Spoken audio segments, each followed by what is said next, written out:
what, me? So I walk up to the front, there's all these people out there, and I say, it can be broken down into 8 simple words. It is done unto you as you believe. Then I count it. It is done unto you as you believe. 8! 8 words! And I became very conscious that I was up here teaching in a class outside of my body.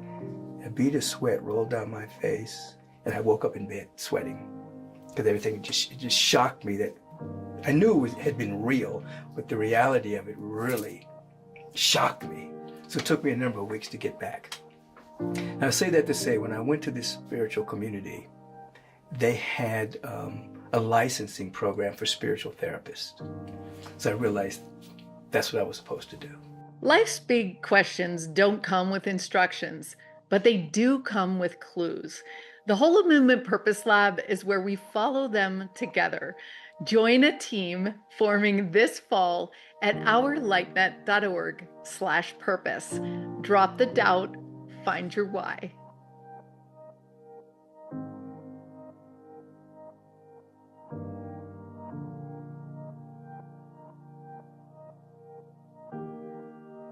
Hi, my name is Zenga Caro. I'm founder of LightNet, and my passion and purpose is to make the impossible possible. As you may know from seeing the preview, those of you who saw that, we are in for a special treat today. We are going to be tapping straight into spirit right now because we're going to be sitting down with a man whose spiritual teaching has affected millions and millions of people around the globe. Reverend Michael Bernard Beckwith is the founder of Agape International Spiritual Center. Now, this is a multi-denominational community that really is at the forefront of personal development and spiritual global awakening. He has really taught people that we're not here to get something out of life. We're here to allow something to emerge through us. Whether you've seen him in the movie The Secret or whether you know him from his broadcast or his teaching, he's really here to remind us that we all have a unique gift and that the universe is here to support our becoming. It is a true honor to welcome Reverend Michael to the podcast. It's my feeling that everyone has the same purpose, but they have different ways of expressing it. So I've come to believe that our purpose is to reflect and to reveal the infinite, the presence that's never an absence, in a way that only we can. So we have this purpose to do that. And then how we do it is our mission, intentions that we set. Within those intentions are particular goals. But everyone comes with the same purpose. Oftentimes people use that word purpose in different ways. But for me, we have the same purpose, to reflect and to reveal the infinite, the presence. By whatever name we choose to call it, I know it's a presence that is never an absence. And that we're all unique expressions of this infinite living one. Our uniqueness is our superpower.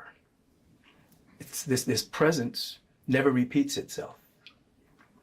Because it's infinite. It never does a do-over. We're all whole intrinsically. So we have to discover that. And then once we discover it, it has to be activated.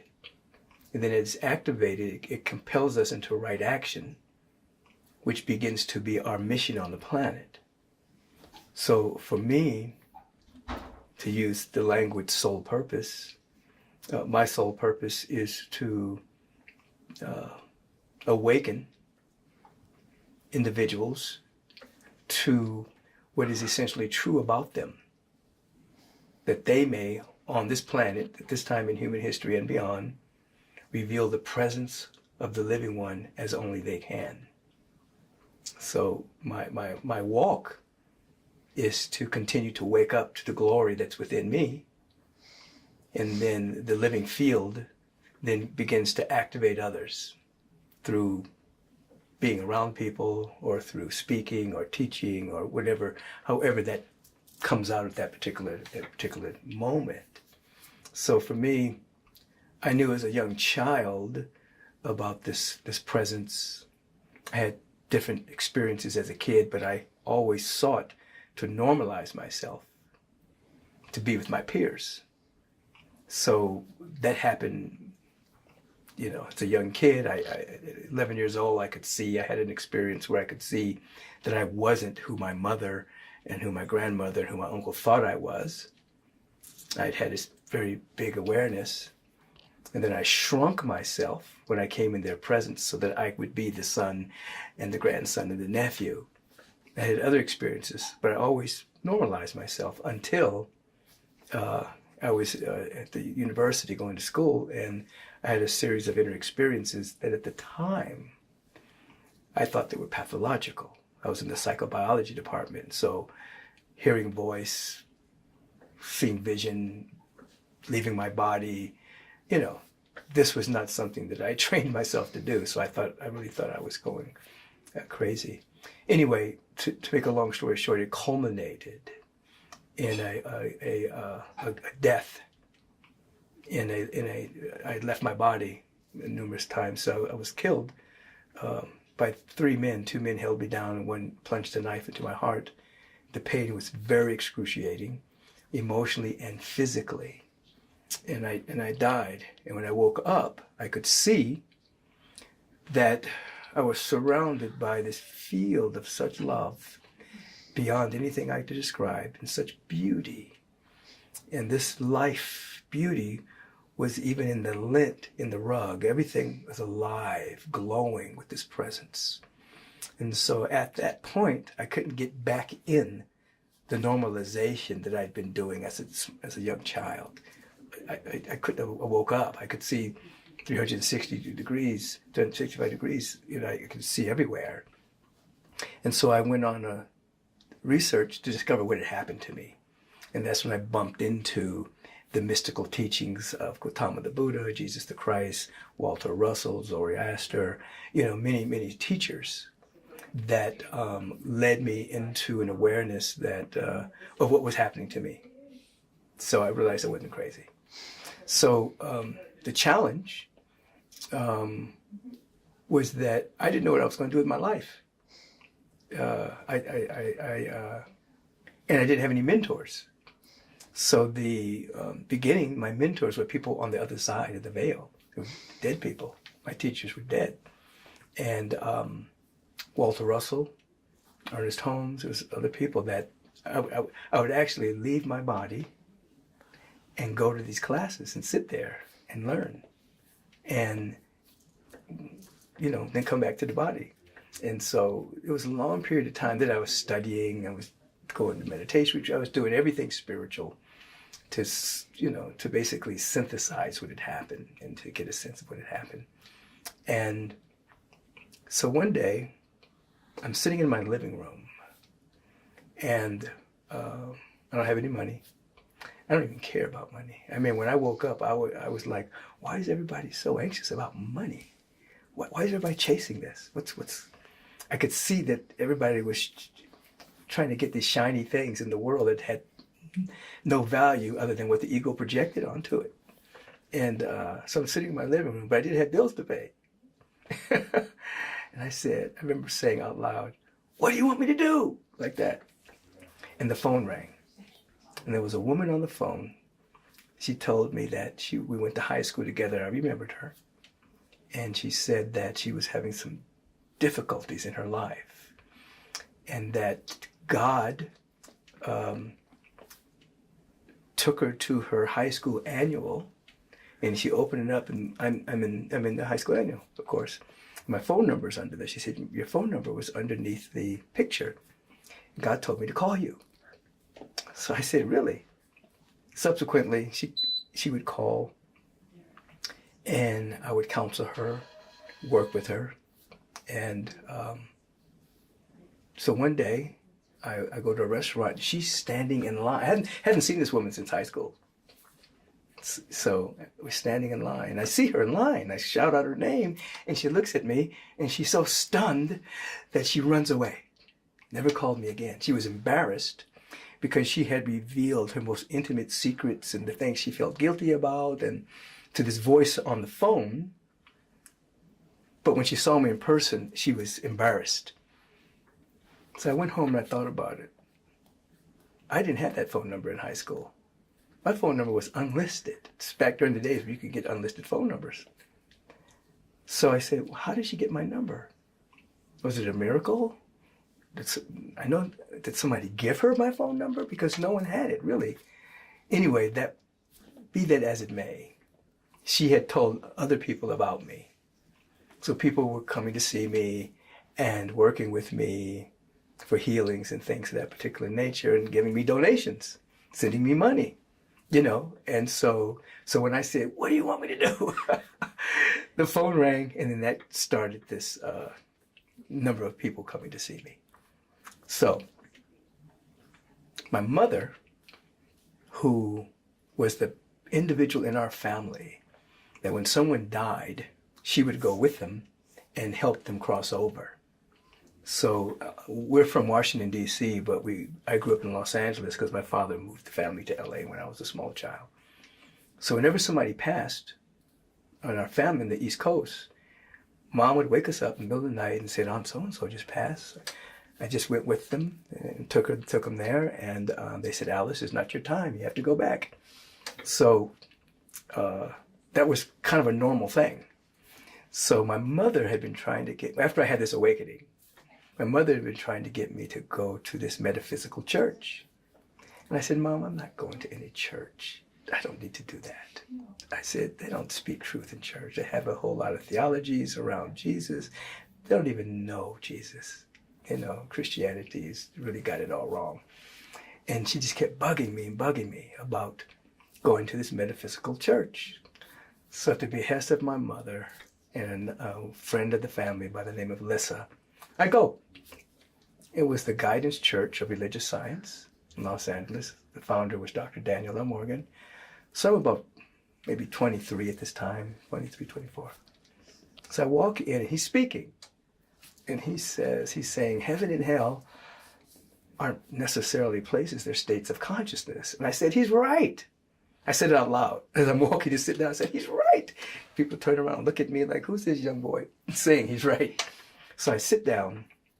I said, wow, they really have truth saying in metaphysical churches. Because this is all the stuff I'm learning on the other side. And it giving me language to my experience. So anyway, he was teaching a class. That was a Sunday. He was teaching a class on Monday nights. So the next day I showed up in his class. And he asked me my name. I said, Michael Beckwith. He says, well, Mr. Beckwith, this is a 15-week class. You've walked in here on the 7th week. I advise you to leave. And when we start the class over, you may come from the beginning. And I said, well, with all due respect, Dr. Dan, I'm going to stay. And when it starts over, I'll take it over and go through the entire class again, but I'm not leaving. And he said, have it your way, okay? So I'm saying that to say that at this particular church, they had some kind of celebration and anniversary. And they had the bust of the founder of religious science outside. And I said, oh, I know him. And they said, this man died in the 60s. What do you mean? I said, no, I work with him at night. He teaches me at night.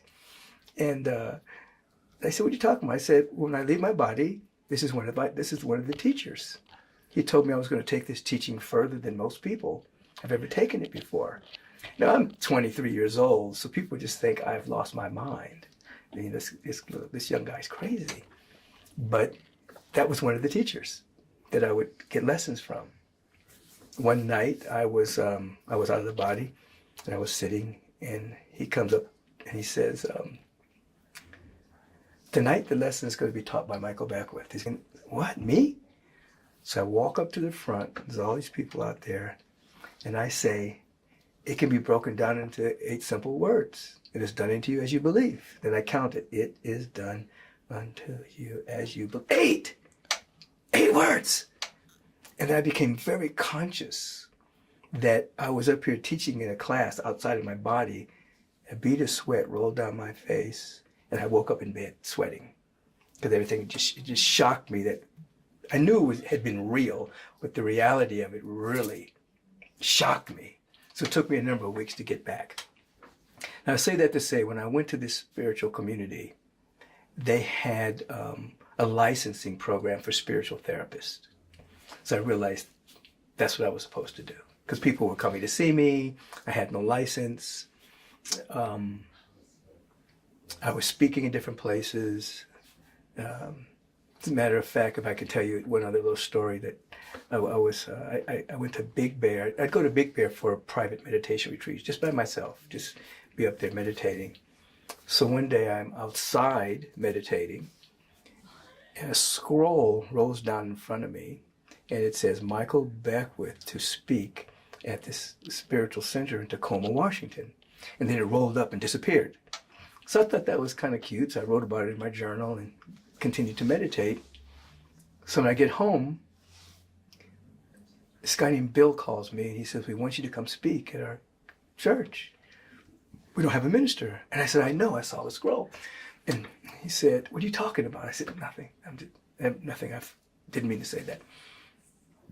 So I told him, I said, but do you know that at this time, I don't have any licenses. I don't have any degrees. They said, we know. We saw you at the Asilomar conference grounds. We appreciated your vibration, things that you shared. We thought you'd be a perfect match to speak in our community. I said, okay. So I hung up the phone, and I got extremely nervous.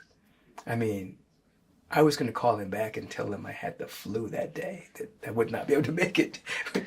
Anyway, subsequently, I was laying on my couch, and I left my body, and I was flying, and I could see Michael laying on the couch, and Michael was really nervous. And next moment, I'm in the body, and I'm nervous. How am I going to get out of this?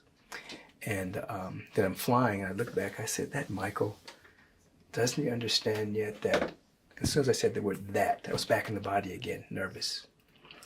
So I go to Tacoma.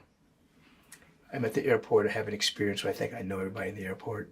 All the veil is gone, so I think I know everybody. Bill says, you don't know these people. Stop trying to hug them, Anyway, I go to the church. I speak. Everything goes well. People are crying. A lot of healings happen. And so my dharma is unfolding. I get licensed as a spiritual therapist. I'm doing workshops and seminars. And I am, ultimately I go to the university, I go to the School of Ministry. But I wasn't trying to be a minister. I just wanted to hire conversation with people. It took me 5 years to get out of a 3-year program because I had no interest in graduating. Until the assistant dean says to me one day, Michael, when are you going to graduate? I said, I'm not trying to graduate. I don't want to be a minister or anything. I just love the camaraderie. And she said, Michael, once you graduate as an alumni, all classes are free. I said, really? So I took a full load and graduated. And after I did, there was this pressure on me. Because I was doing work. I mean, I was doing seminars. I was seeing 6 to 8 people every single day in my office. I was doing, but I thought that was enough. And I got a message that I wasn't doing my full work. And I got that message more than one time. I kept resisting. I won't go into the whole story of it, but I saw that I was resisting. And basically the universe shrunk my world. I was the director of training at the World Ministry of Prayer. So I was training practitioners. And I was doing my own seminars before the seminars were popular. And I was told that I was doing my work halfway. And so my world shrunk, and I had a vision. I actually saw a vision of a spiritual center, Agape. And I saw it on more than one occasion. One, I was in some Mexican city and taking some time off. Another time I had it in a dream. I was walking down the street, I was really small in the dream. And this building, people were coming out with everybody, all the demographics, everybody was in there. They were singing and praying. And the voice said, "This is what we want you to do." And I said, but in the dream, I'm really small. And I said, "How am I going to do that?" And they said, "You say yes, and we'll do the rest." So I began a vision group in my living room. We met every Thursday night to become the vibration of a community that we wanted to build. We didn't start linearly with business plans and any of that. We wanted to be internally the frequency of unconditional love and peace, and then let the rest happen, rather than, let's go do a business plan, let's do all that nonsense first. It's like, no, that's second. You have to be the person first. So I led this vision group, and in November the 30th, 1986, I had my first public service. And it's been going on ever since. And now it's 189 countries tune in, and now I travel around the world and, go where I'm called to do what I'm called to do. So my purpose is to reflect and reveal the infinite as only I can.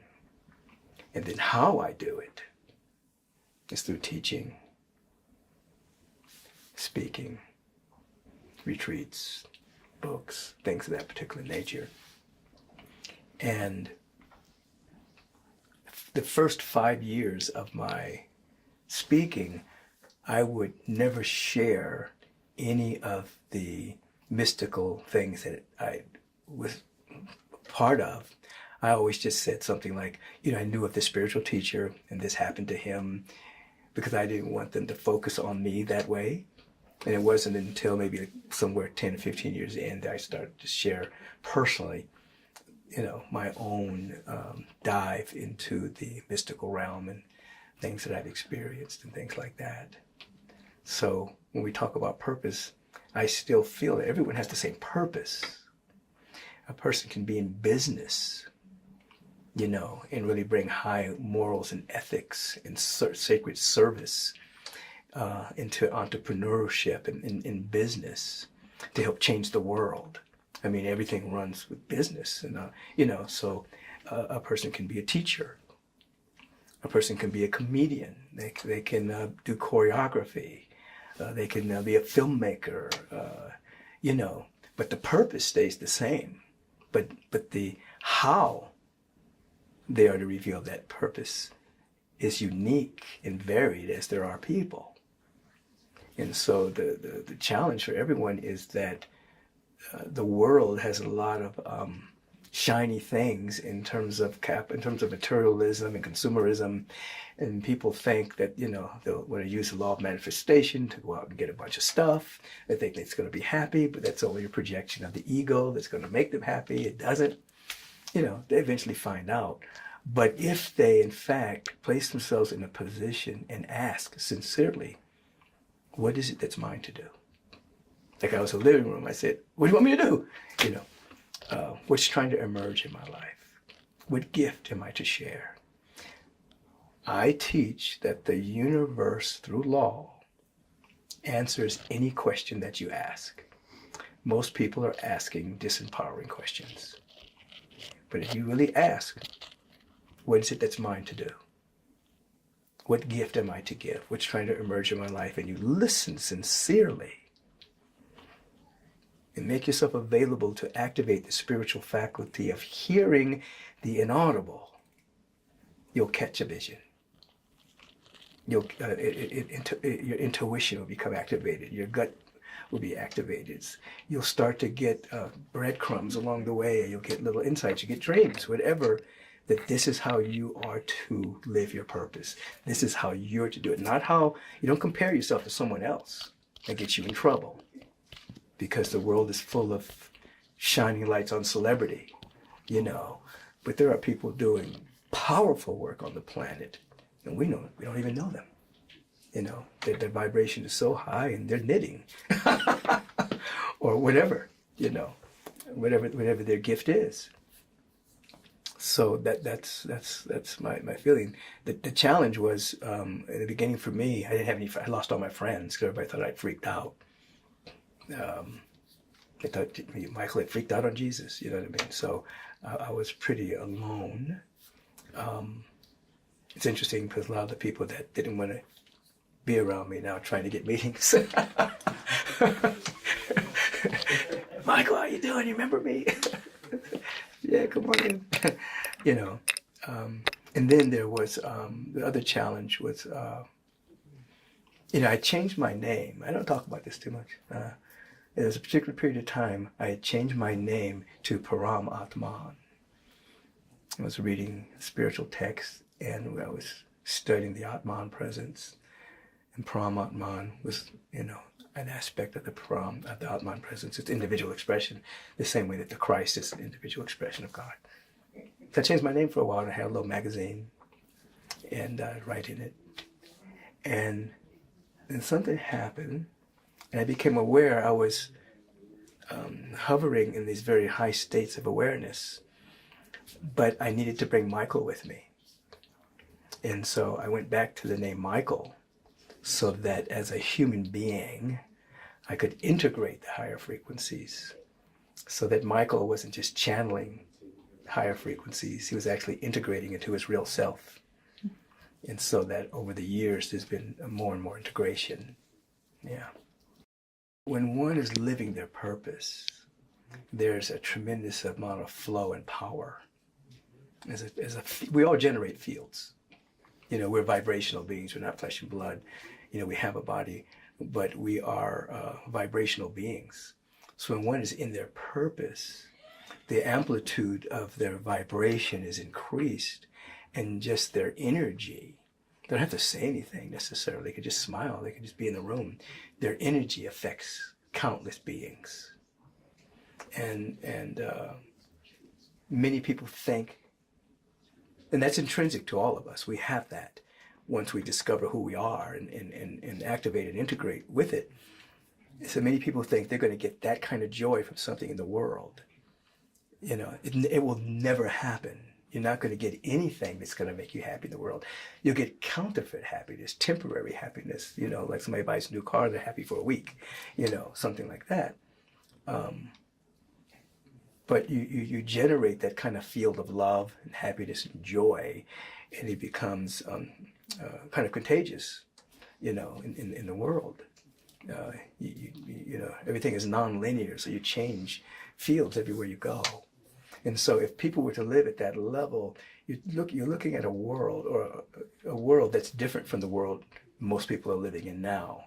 I teach that there's a difference between the world and the planet. They're not the same thing.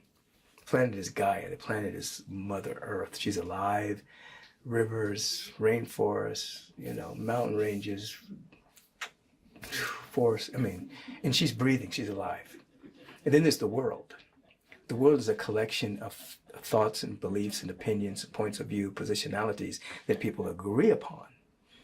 So two people can be standing on the same spot on the planet, but be in a different world. So if people started to understand their purpose, the world would change. It would go from immature economic systems based on lack and debt to a field of abundance. The commons, water, electricity don't belong to anybody. They belong to everyone. There'd be enough for everyone because you start to slowly eliminate competition or the ego being driven to be better than someone else. Therefore, if I have more than you, I'm better than you. I'm rich, therefore I'm better than you because you're poor. That would dissolve if people were living in their purpose. The ego wouldn't be running the show. What would be running the show is the presence of God within us.